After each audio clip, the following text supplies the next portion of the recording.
جو ہے وہ قرین از قیاس لگ رہی ہے کہ یہ جو انفارمیشن آ رہی ہے کہ کم از کم 14 جو افسران یا جو بھی اہلکار تھے پاک فوج کے وہ شہید ہوئے ہیں. تو ایک تو یہ افسوسناک خبر ہے، اور اللہ کا شکر ہے کہ یہ ایک حادثہ ہی تھا، یعنی اور یا کم از کم ہمیں یہ بتایا گیا کہ یہ ایک حادثہ ہی ہے اور ہمارے پاس اس کے علاوہ ابھی تک اور کوئی بات دوسری نہیں ہے، لہٰذا اسی کے اوپر ہمیں یقین کرنا پڑے گا کہ یہ ایک حادثہ تھا، یہ کسی کی کوئی شرارت، کوئی فتنہ، کوئی فساد، کوئی دہشت گردی کا واقعہ نہیں تھا. تو واقعات جو ہیں وہ جو فتنہ فساد، آپ کچھ لوگ اس کو پولیٹیکل ایکٹیویزم کہہ رہے ہیں، یہ کتنا پولیٹیکل ایکٹیویزم ہے یہ ایک بڑی غور طلب بات ہے. لیکن اس کے نتیجے میں ہو کیا رہا ہے کہ شرارتیں ہو رہی ہیں، فساد ہو رہے ہیں، فتنے پھیلائے جا رہے ہیں. سی ایم ایچ کی ویڈیوز آ گئی ہیں کہ سی ایم ایچ میں جا کے وہاں پر پتہ چلا تھا کہ کچھ زخمی پولیس اہلکار وہاں پر زیر علاج ہیں. تو یہ جو جوائنٹ ایکشن کمیٹی کے جو بلوائیے ہیں یہ زبردستی وہاں پر گھسے، یہ آپ ویڈیو دیکھ سکتے ہیں. یہ یہاں پر انہوں نے کس طرح جو لوگ ہیں زخمی پولیس والے ان کو مارا پیٹا ہے ہاسپٹل کے اندر جا کے. تو یہ اس بات کو اپریشیٹ نہیں کیا جا سکتا. اب اس کو کس طرح سے ٹیکل کرنا ہے کس طرح سے ٹیکل نہیں کرنا. کل جو ہمارے آزاد کشمیر کے وزیر اعظم ہیں انہوں نے کوئی بی بی سی سے جو انٹرویو کیا تھا اس کی بھی بعض گشت آپ نے سنی ہوگی. تو آج جو وزیر اعظم آزاد کشمیر ہیں ان کے صدارت میں ایک اعلیٰ سطحی ایک اجلاس منعقد ہوا. اس میں جو ہے وہ اجلاس میں جو وزراء ہیں حکومت کے چودھری محمد رفیق نیئر، سید بازل علی نقوی، چودھری قاسم مجید نے شرکت کی. اجلاس میں chief secretary Azad Kashmir, I G Azad Kashmir police, principal secretary, D I Gs اور کمشنر مظفر آباد اور ایس ایس پیز نے شرکت کی. اور وزیر اعظم نے کہا کہ طاقت کا استعمال صرف شر پسند عناصر کے خلاف کیا جائے گا، عام شہریوں کا موجودہ صورتحال سے کوئی تعلق نہیں ہے. چند عناصر کی ہٹ درمی اور غیر دانشمندانہ رویے سے حالات خراب ہوئے ہیں. نظریہ پاکستان اور الحاق پاکستان کے خلاف سرگرمیاں ناقابل قبول ہیں. ریاست میں پاکستان مخالف ایجنڈے کی کوئی گنجائش نہیں ہے. افواج پاکستان کشمیریوں کی محافظ ہیں. اور جو ہے وہ آئی جی پولیس کی انہوں نے ایک اوورآل بریفنگ دی ہے. اب اس بریفنگ میں جو امن و امان کی ہے وہ تفصیلات تو سامنے نہیں آئیں، لیکن جو ہمارے پاس اطلاعات ہیں وہ یہ ہیں کہ 5 کل سے لے کر ابھی تک کی جو معلومات ہیں 5 پولیس کے جو اور قانون نافذ کرنے والے اداروں کے جو لوگ ہیں وہ زخمی ہوئے ہیں. بلٹ انجریز ان کو آئی ہیں، یعنی کہ جو ان کو گھاؤ لگے ہیں، جو زخم ان کو پہنچے ہیں، ملے ہیں، وہ گولیوں کے ہیں. ان کو یعنی کہ گولیاں مار کے زخمی کیا گیا ہے. دوسری طرف جو پاکستان کی اور جو سیکیورٹی فورسز ہیں آزاد کشمیر کی، ان کی گولیوں سے یا ان کے رسپانس سے، ان کے جواب سے 5 جو ہیں وہ جوائنٹ ایکشن کمیٹی کے لوگ اپنی جان سے گئے ہیں، 2 راہگیر مارے گئے ہیں. اس سارے عمل میں ایک واقعہ یہ ہے کہ 2 واقعات، ایک تو پاکستان تحریک انصاف جہاں سے پاکستان بلیڈ کر رہا ہو اپنی محرومیوں کا، یا وہ کہتے ہیں نا کہ اپنا وہ رانجھا راضی کرنے کی کوشش کرتی ہیں کہ خود تو ان سے ہوتا نہیں. بالکل اسی طرح جس طرح سینما ہال میں سلطان رہی جب مصطفیٰ قریشی کو پھینٹ لگاتا ہے تو لوگ سیٹیاں مارتے ہیں، نعرے مارتے ہیں. یہ سارے کا ساری وہ طبقہ ہوتا ہے جو اپنی عملی زندگی میں کچھ کر نہیں پایا ہوتا، اور وہ اپنی محرومیاں جو ہیں وہ سلطان رہی کی شکل میں نکلتی ہوئی دیکھتا ہے، پوری ہوتی ہوئی دیکھتا ہے. تو اسی طرح پاکستان تحریک انصاف چاہ کے بھی پاکستان کا بیڑا غرق نہیں کر سکی. عمران خان صاحب کے مداوے کے لیے، یا عمران خان صاحب کو واپس پاکستان میں برسر اقتدار لانے کے لیے، اور پاکستان کی اسٹیبلشمنٹ جو عمران خان صاحب کے سیاسی حریفوں کو پاکستان میں دوبارہ اقتدار میں لے کے آ گئی ہے بقول ان کے، وہ ولن ہے. اور اس ولن کی جب دھلائی ہوتی ہے، اب وہ دھلائی ولن کی بجائے پوری کار کو ہو رہی ہو، پاکستان کو ہو رہی ہو، یہ ریاست مخالف ان کے جذبات ہو رہے ہوں، ان کو یہ اندازہ ہی نہیں ہوتا. تو نتیجہ تن کیا ہوتا ہے؟ آئی ایم ایف کو بھی خط لکھ دیں، امریکہ کو خط لکھ دیں، امریکہ میں لابنگ کر دیں پاکستان کے خلاف، جناب آئی ایم ایف قرض نہ دے، اس کا آڈٹ کیا جائے قرض کا، کہ یہ قرض جو ہے وہ پاکستان کی جمہوریت کے ساتھ اس کو جوڑا جائے، اور پھر آرمی چیف کے امریکہ داخلے پر پابندی لگائی جائے، وہاں پر سینکشنز منظور کروائی جائیں پاکستان کے خلاف. یعنی پاکستان کو بھی نقصان ہو رہا ہو تو ان کو کوئی فرق نہیں پڑتا. وہ جو بات شاندانہ گلزار نے کہی تھی کہ خان نہیں تو پاکستان نہیں, وہ بات بالکل درست ہے. آج علیمہ بی بی جو ہیں وہ کہہ رہی تھی کہ ان سے سوال ہوا, جنرل بخشی اور فلاں فلاں فلاں جو ہیں وہ کہہ رہے ہیں, تسلیم کر رہے ہیں کہ ہم جو ہیں وہ پیسہ لگاتے رہے ہیں یہ BLATTP اور یہ جوائنٹ ایکشن کمیٹی والوں کے اوپر. عاصم منیر جو ہے اس نے کام خراب کر دیا, یہ کر دیا وہ کر دیا.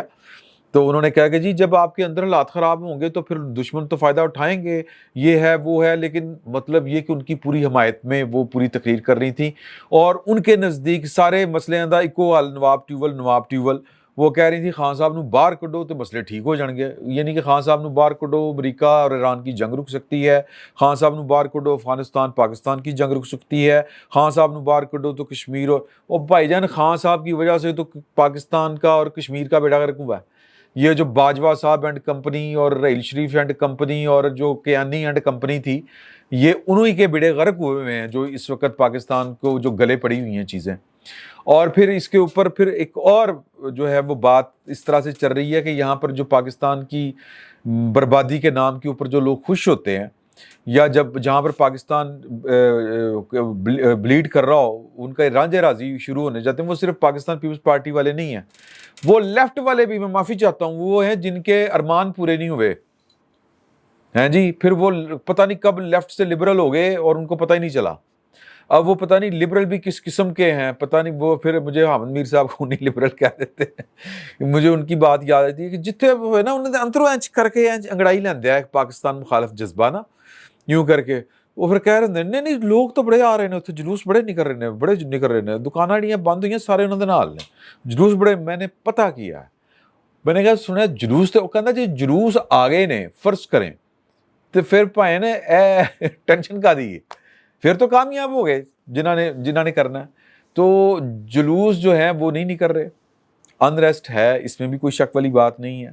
اور میں یہ جو مطلب ان کو تو خیر فرق ہی نہیں پڑتا جو تعصب کے اوپر چل رہے ہیں یا فیصلے کر رہے ہیں یا جس طرح سے بھی اس کو دیکھ رہے ہیں. یہ تعصب جو ہے اگر یہ پھیلتا گیا نا جی, جو تعصب جو کہیں پر بھی کوئی بات ہو. کل ایک ہمارا لبرل دوست کہہ رہا تھا راتی کو 12 بجے دے نال کہ جی پہلے تو آپ کو پٹھان اور سندھی اور بلوچی ملے ہوئے تھے, اب کشمیری بھی مل گئے ہیں, غدار ہیں جی. سر کشمیری انہوں نے آپ غدار کہہ رہے ہیں, اسی تو نہیں کیا, وہ خود کہہ رہے ہیں. ایک بات. اور دوسری بات کہ یہ جو نفرت ہے نا جو انجانے میں جو پھیلائی جا رہی ہے نفرت. بائی دا وے فیصل وڑیچ نے دیتا, چائنا گئے سن تو اتوں لے کے آئے نے میرے واسطے یہ والا بینڈ.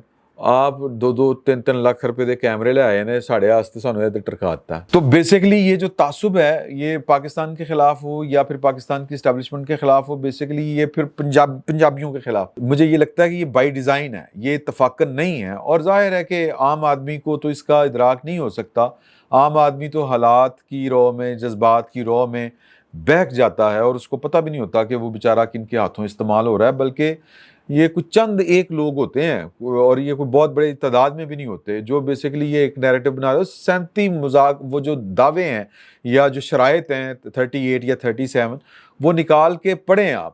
وہ کوئی عام کوئی اسٹیشنری فروش, کوئی جناب دودھ فروش, کوئی بیکری چلانے والا وہ اتنا باریکی کے ساتھ اتنا وہ جس کو ہم کہتے ہیں کہ کاروائی نہیں ڈال سکتا. اتنا میں اس کو کیا کہوں کہ اتنی پریسائزڈ, اتنے ایسے نکات جو کسی سوسائٹی کے اندر آگ لگا کے رکھ دیں, وہ اتنا سادہ ذہن نہیں بنا سکتا. یہ کام بائی ڈیزائن کیے گئے ہیں اور یہ کام جو ہیں یہ اداروں کی سطح کے اوپر ہوتے ہیں. اس سازش کو ناکام بنانے کی ضرورت ہے. اور چونکہ پنجابی اپنی آبادی کے اعتبار سے, پاپولیشن کے اعتبار سے اور عددی اکثریت کی وجہ سے یہ جو پاکستانیت کا جو ایک ویٹ ہے وہ ان کے ہاں زیادہ پایا جاتا ہے. باقی ہمارے جو کشمیری, بلوچی اور سندھی اور جو دوسرے خیبر پختونخوا کے پشتون بھائی ہیں ان سے زیادہ تعداد میں یہ والے لوگ ہیں. تو ظاہر ہے کہ اگر یہ لوگ تھوڑے سے گڑبڑ ہوئے یا ان کو کروایا گیا تو یہ کام زیادہ خراب ہو سکتا ہے. تو اس سازش کو سمجھنے کی ضرورت ہے اور یہ بائی ڈیزائن کیا جا رہا ہے. میں بار بار یہ والی بات کہہ رہا ہوں. تو خیر وہ ہمارے دوست ہیں بلال غوری صاحب, انہوں نے ایک بڑا زبردست ٹویٹ کیا تھا اور انہوں نے وہ تعداد گنوائی ہے کہ اس وقت پاکستان کی فوج کے اندر کتنے کشمیری ہیں، اور موجودہ کوئی کور کمانڈر ہو اس طرح کے، انہوں نے کوئی میجر جنرل، میرا خیال ہے کہ وہ ایم آئی کے جو ڈی جی ہیں وہ بھی کشمیری ہیں، ان کے 2 بھائی جرنیل ہیں ماشاءاللہ سے، وہ بھی کشمیری ہیں. تو وہ کہتے ہیں کہ پاکستان نے کبھی بھی کشمیریوں کو نہ کبھی خود سے الگ سمجھا، نہ کشمیریوں کو کشمیریوں کے طور کے اوپر ٹریٹ کیا، اپنے سے الگ سمجھا ہی نہیں ہے. تو یہ کون لوگ ہیں؟ وہ بیسیکلی سوال اٹھا رہے تھے. تو یہ سوال سب کا ہے. قصہ مختصر کے حالات جو ہیں وہ اچھے نہیں ہیں، اور ان حالات کو کنٹرول کرنے کی ضرورت ہے، اور ان لوگوں کو بھی جو کشمیری قومیت کے نام کے اوپر جو ہے وہ ان کو، جن کو معلوم نہیں کہ وہ کن کے ہاتھوں میں کھیل رہے ہیں.